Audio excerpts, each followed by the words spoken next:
Assalamu alaikum wa rahmatullahi wa barakatuh. Welcome to another edition of Hilaal Live. Thanks for joining us on Channel 347 on DSTV.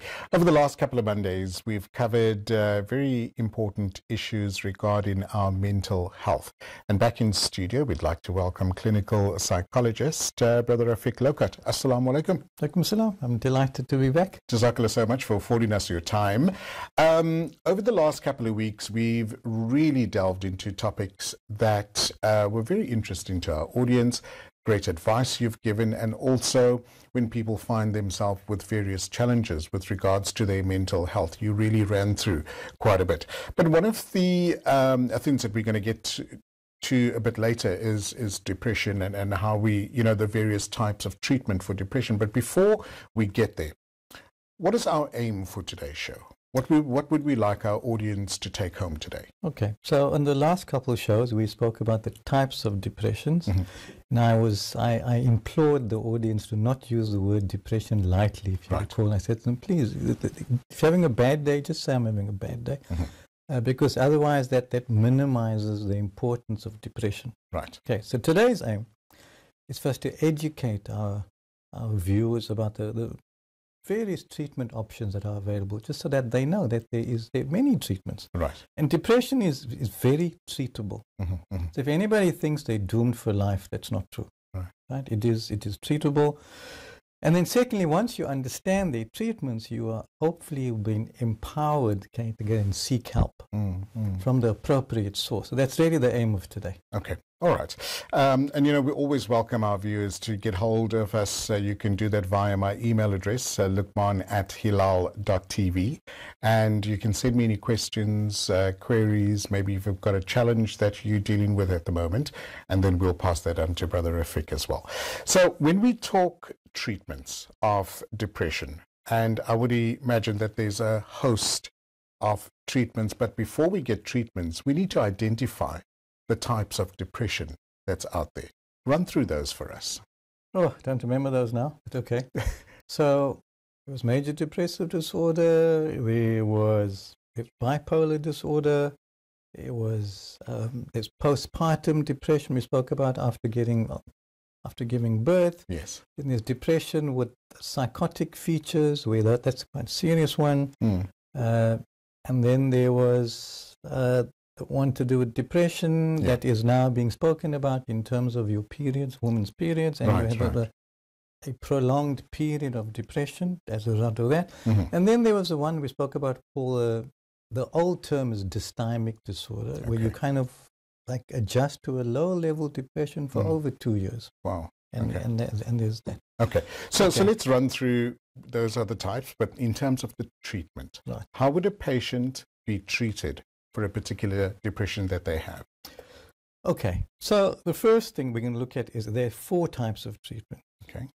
That there is a medical treatment, then there's medication. I'll tell you what's the difference between the two. Medication, then there's psychotherapy, and then there's lifestyle change, which I want to spend a lot of time, because that's the easiest thing to really fix in terms of people's lifestyle, but it appears to be the hardest. Right. Yeah. Okay. So do you find that it's a lot of, it's habitual? I mean, to a point that it's habitual? Well, there's an old joke in psychology. People says, who wants change? Everybody says, me, and he says, okay, now who wants to change? Yeah.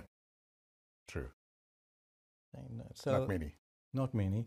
Because change requires effort. Of course.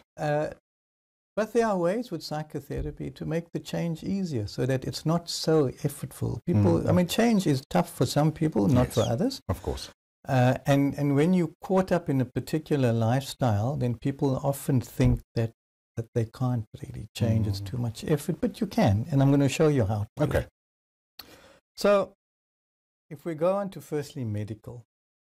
Now, I said in one of our first shows that it's really important that people first get medically screened, because a lot of psychological illnesses are caused by actually medical conditions that then look like psychological. Sure.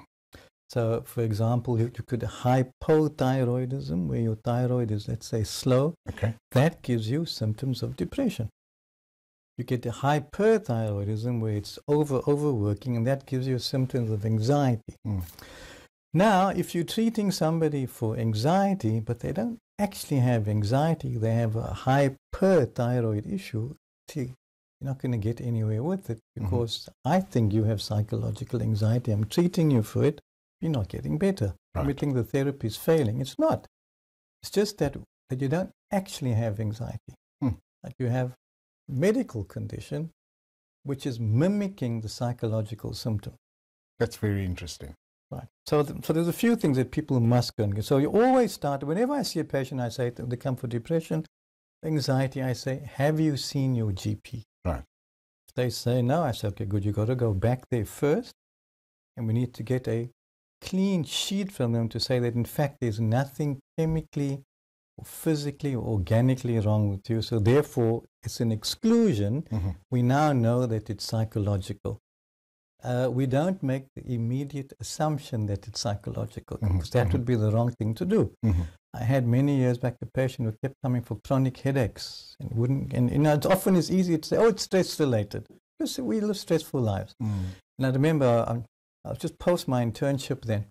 I'm still learning, and I'm still learning now as well. And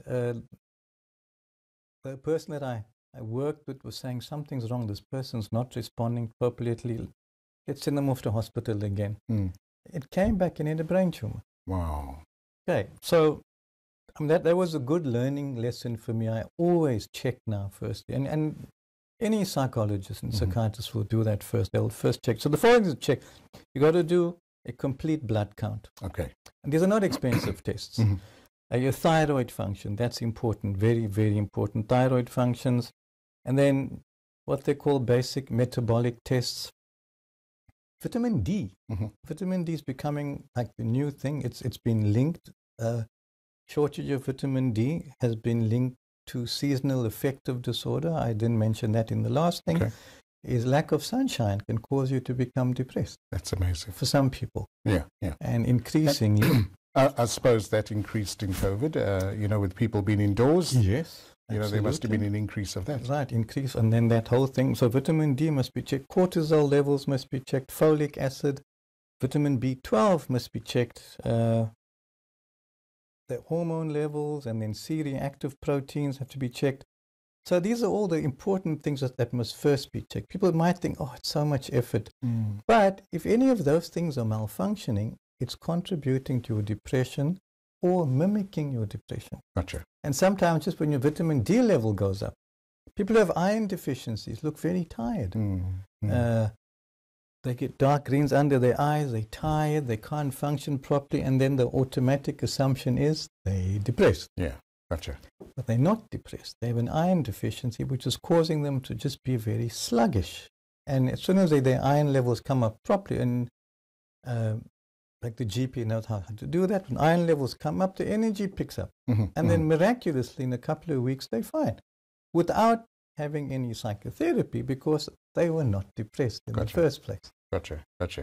All right, very interesting. And remember, our dear viewer, if you'd like to be part of the conversation, send us an email, lukman@hilaal.tv, and I'll pass any of your questions over to Brother Rafiq, and he'll definitely give his best advice as well. What do we have next, Doc? So now we go on to the topic that always comes up in any conversation I have, which is medication. That is such a, you know, sometimes can be a taboo topic, because, you know, a large amount of people would like to treat their symptoms, but at the same time not over-medicate or medicate at all, in the chances that they could have an organ infection or, you know, things like that. And I think that's always a common concern. Medication is complicated. Okay.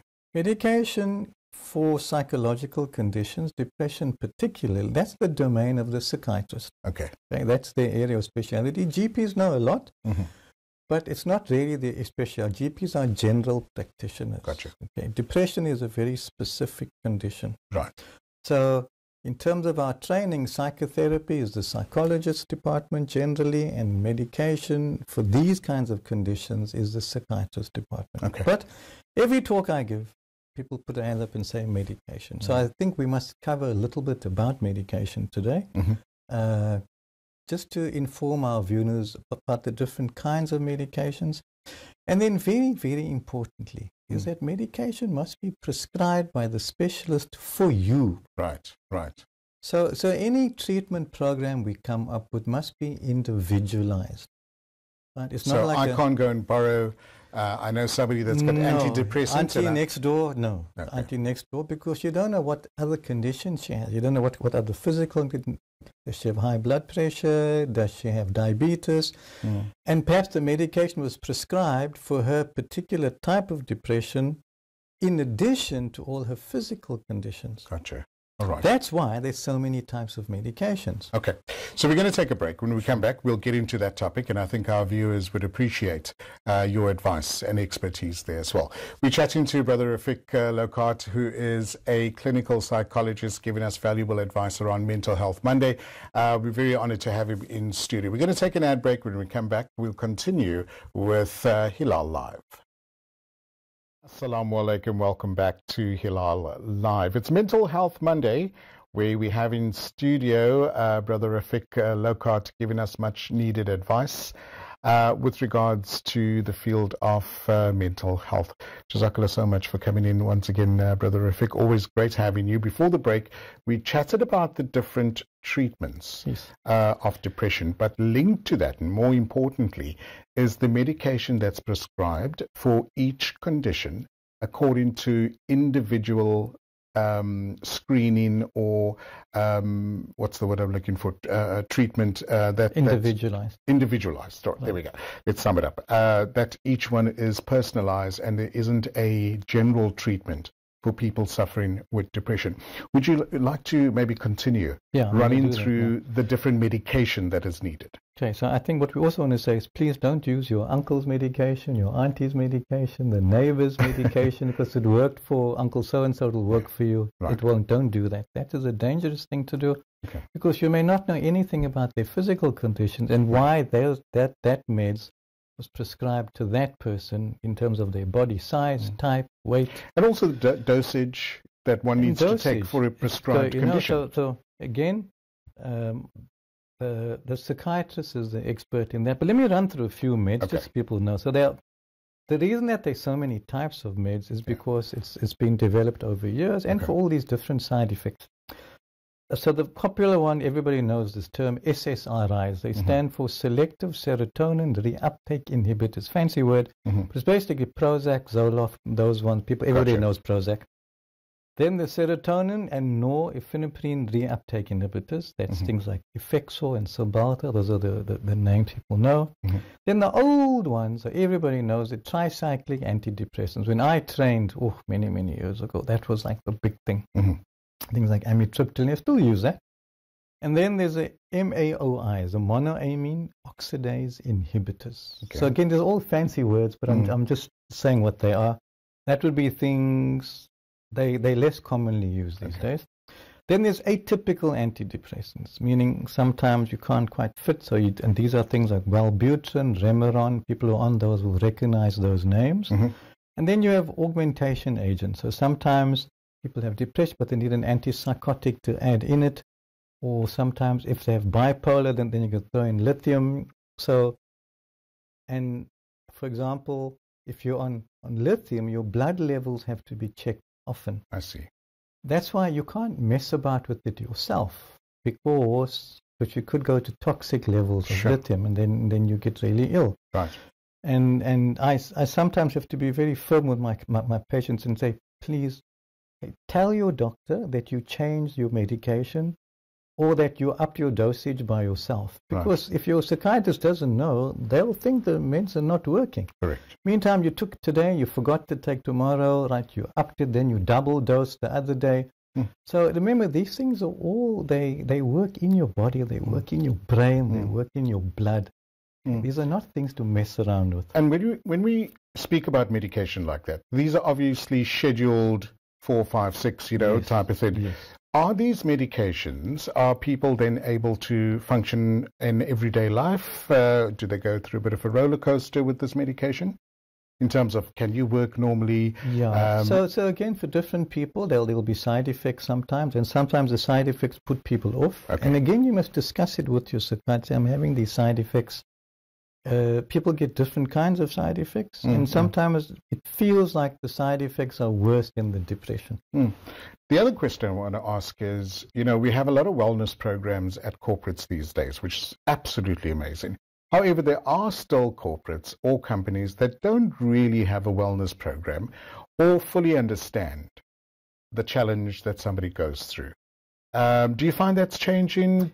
It's changing, fortunately. Okay, for the better. I think corporates recognize profits. Right. And they recognize that functional staff means that they still remain profitability. Right. They have non-functional staff. People aren't coming to work. They are absent. They're taking leave. So productivity drops, profits drop. Gotcha. So more and more companies are coming on board. Brilliant. But I think they're still cutting corners. And they're not investing as much as they could have by getting the right staff with the right qualifications to help. Gotcha. But let's move on. Thanks for that. Okay, so medication done. Then you get, of course, my field, psychotherapy. Okay. And there are many kinds of psychotherapies. The most common, popular ones are what we call CBT, cognitive behavior therapy. Then there's DBT, dialectical behavior therapy. There's REBT, it's called rational emotional behavioral therapy. Interpersonal therapies, the psychodynamic therapy, psychoanalysis, everybody knows that. And then the mindfulness-based therapies, which are big things. And then the newer generation ones are like EMDR, eye movement desensitization, and then there's EMI, which is an offshoot of that, EFT, emotional freedom techniques, SFT, solution focus, and then the one that I use now only these days is called brain working recursive therapy, new generation therapy. So the older therapies are what we call management therapies. Okay, all right. Okay, you get a symptom, and then the treatment teaches you how to manage it. So you get anger management, panic management, stress management, bad thought, suicidal thought, the techniques how to manage your thoughts. We just come out of suicidal week, I think, awareness as well. Right, but that's now what we call like your brain already produces it, and then you learn how to manage it. Gotcha. BWRT, that's the one that I use, is that we fix it in the brain. So the brain doesn't even produce it. But people can, all of these therapies are available. Right. And give us maybe a couple of examples of a challenge that a patient has come to you, and what type of other therapies would it be used or commonly used? So the most commonly one used is CBT, because it's the oldest and the longest one I think that's been around. And people teach you how to manage your thoughts. Okay, so you get to manage, they teach you how to think differently, how to change your thought processes. And that's what largely it is. And then, so often you need the medication, which a lot of times is like a wheelchair while your leg is broken. People often say, am I going to be on it for life?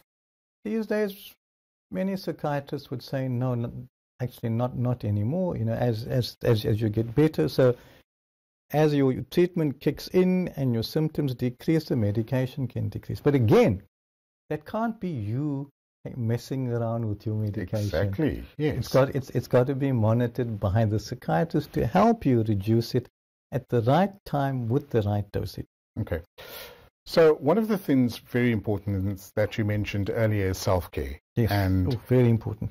How that fits in to the challenges, but more the medication side as well. Chat to us a little bit about that. Okay, so all of those things combined. Lifestyle change. And I know this sounds like a nagging thing, but exercise, everybody talks about it, but in fact there's scientific proof that exercise helps you with your depression. Brilliant. Exercise, and people think, oh, but I can't exercise. You start out small, so you actually pick the thing you can't fail at. You pick, let's say, 2 minutes, jumping up and down. Right. That's it. 2 minutes. Right. And then you increase that to 3 minutes, and 5, and 7, and 9, and 10. So people think, oh, Lord, 30 minutes at the gym, I'm never going to make. You don't have to start there. So if you're feeling depressed, the last thing you want to do is get out of bed and do something. Of course. But this is how you start out small. Healthy diet. I can't emphasize enough about how eating the right food. And healthy foods are actually cheaper than junk food, believe it or not. So true. I'm not going to mention name, but junk food is actually expensive. It's easier to eat healthier food, which then helps your body process and sleep. Yeah. Sufficient. I think we'll have a whole topic just on sleep itself. I think so too. More and more, I come across people that often say, "Oh, I'm lacking sleep. I can't sleep. My brain's active. I'm working overtime. I just can't fall asleep or wake up in the middle of the night." And I think we should. Maybe I'm sure you'd give us valuable advice on how to cope with that. And those same people are in bed on their screens. Gotcha. Okay, and you're watching an exciting movie, which basically energizes your brain, because your brain goes, "Oh, lights," wakes up, and then you're watching a fast-paced movie, which is basically energizing you, and then you say, "I can't sleep." See, so small little things like that, people don't realize how that messes up their sleep. Couple of minutes left. Yep. Very important information you want to get out very quickly. Just to finish my list here. So, and of course, avoiding substance abuse. Okay. So substances, we will talk about that another time. Okay. Social support's really important at the time that you're feeling depressed. Seek out support, but don't seek out toxic people who are going to make you feel worse.